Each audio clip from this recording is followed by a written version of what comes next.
Холандјанецот Јуриен Ван Дајк припаѓа на организација што ги штити европските пеперутки и молци. Една од нив е и чинговата окатка, пеперутка позната како македонска сивка.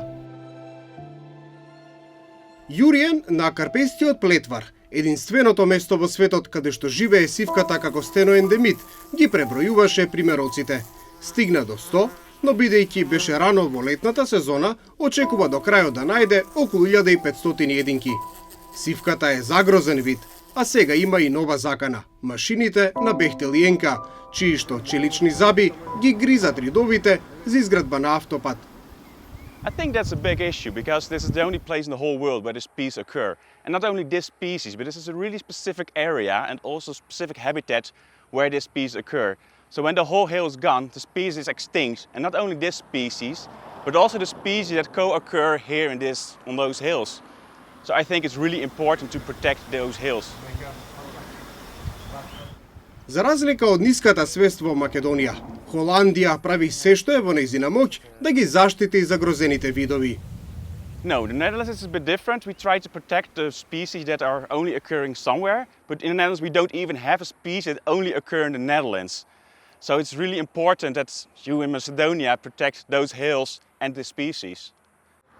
Јуриен разговараше со жителите на Ореовец, кои подигнаа блокада за да го спречат конзорциумот Бехтел и Енка низ ова место да го изгради автопатот Прилеп Битола од коридорот 10Д.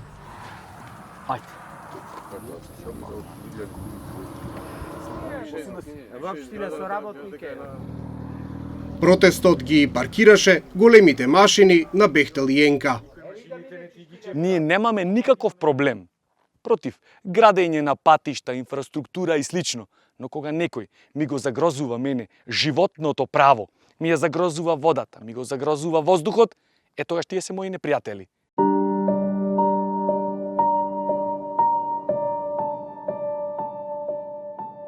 Водата е најскапоцениот ресурс, а мештаните предупредуваат дека во голем ризик се доведени и самите извори од кои што се снабдува Прилеп. Со дел од нив се полни вештачката акумулација Прилепско езеро, која е извор на живот за Прилепското поле, односно за Прилепскиот дел од Пелагонија.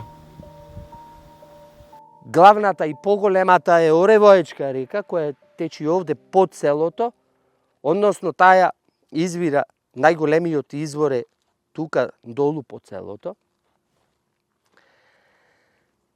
Таа е најголемата притока и помалата е Присадска река од онаа страна, значи преку овај рид, преку Чаве, тоа е таа Присадската пазува на Баба планина. Таа е Присадска река, тие две реки се со постојан тек кој го полнат. Сега, доколку се наруши и поголемата притока која го напојува нашето езеро, можеме ли да си замислиме какви би биле последиците доколку Прилепското езеро остане суво и празно? Каде вода за сиот тутун? Каде вода за сите градинарски производи? Овошки, зеленчук и така натаму. Зборуваме за најголемата котлина и хранодавач, хранопроизводител во Македонија. И покрај тоа што водата значи живот, на ова место, очигледно некој предност му дал на автопатот, па се копало и во непосредна близина на изворите. Ќе ви покажам баш тука на неполни 100 метра каде е изворот во зелениот дел. Значи до каде е дојдено лудилото да се копа и да се уништува. Ја браниме водата за нашиот град. Второстепено е воздухот кој сета прашина, ветрот од Плетвар ни ја носи долу во Прилеп. Исто како со мермерните рудници, на онаа страна. Овде се случило, изгледа пробиле еден од изворите, кој се најдува тука, почнало масовно истекување на вода и било фатени во паника. Ние долу на барикада, само на 100 метри одавде, одавде почнува да течи цел извор, да течи вода. И еве може да фатите, тука е и овие се брани направени, за да не истекува наваму, пошто ние бевме во овој правец долу собрани. Тука исто може да фатите и канал, како да се канализира. На терен доволен е само еден поглед да се свати размерот на направената девастација на природата. Ридот е изеден, а селото Ореовец лежи и на пештери. Па локалците стравуваат и за безбедноста, но и дека ќе доживеат судбината на жителите од спротивното Присад, кои се гушат во мермерна прашина. Издадените концесии во Прилепскиот крај се многу на број.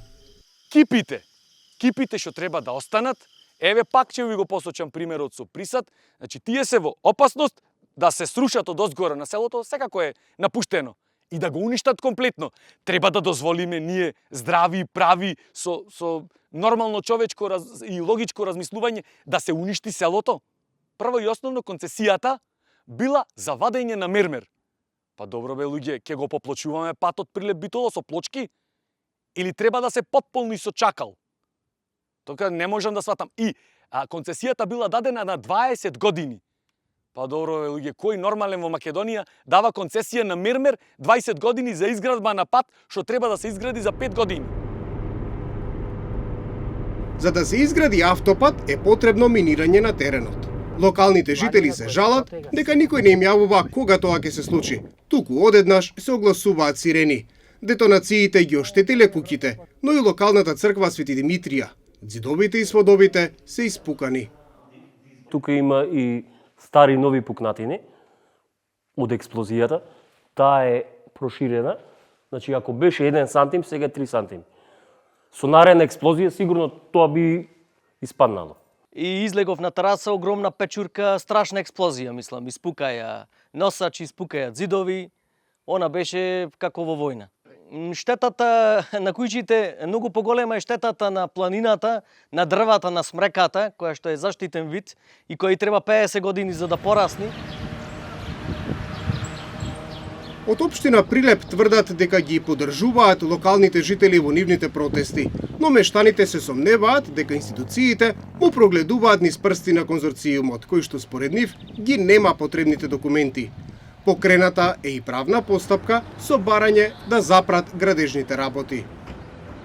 Отсуствува цела друга документација која е неопходна во смисла на елаборат или студија за заштита на животната средина, отсуствува главен рударски проект, отсуствуваат локалните лиценци и одобренија како што е бе интегрирана еколошка дозвола од страна на општина Прилеп, отсуствува сообраќајната согласност за користење на пристапниот пат до ископот тука, отсуствуваат елементарните акти кои треба да ги поседува било кој за да извршува вакви активности во државата.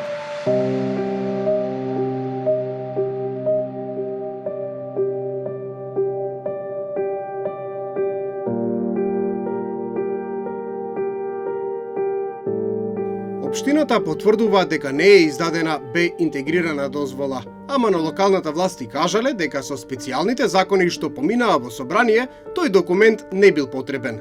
На терен е извршен вонреден надзор. Од секторот за инспекторат беше побарана бе интегрирана дозвола од изведувачот, на што следуваше одговор дека според законот и договорот нив не им била потребна таква дозвола. Опасноста кон водоснабдувањето зависи и би влијаело од понатамошни минирања и од јачината на минирањата, затоа што изворите се во непосредна близина. Штетите од минирањата не се во надлежност на општината. Патиштата се јавни, ама договорот со Бехтел Јенка е таен, што остава многу простор за сомнеш.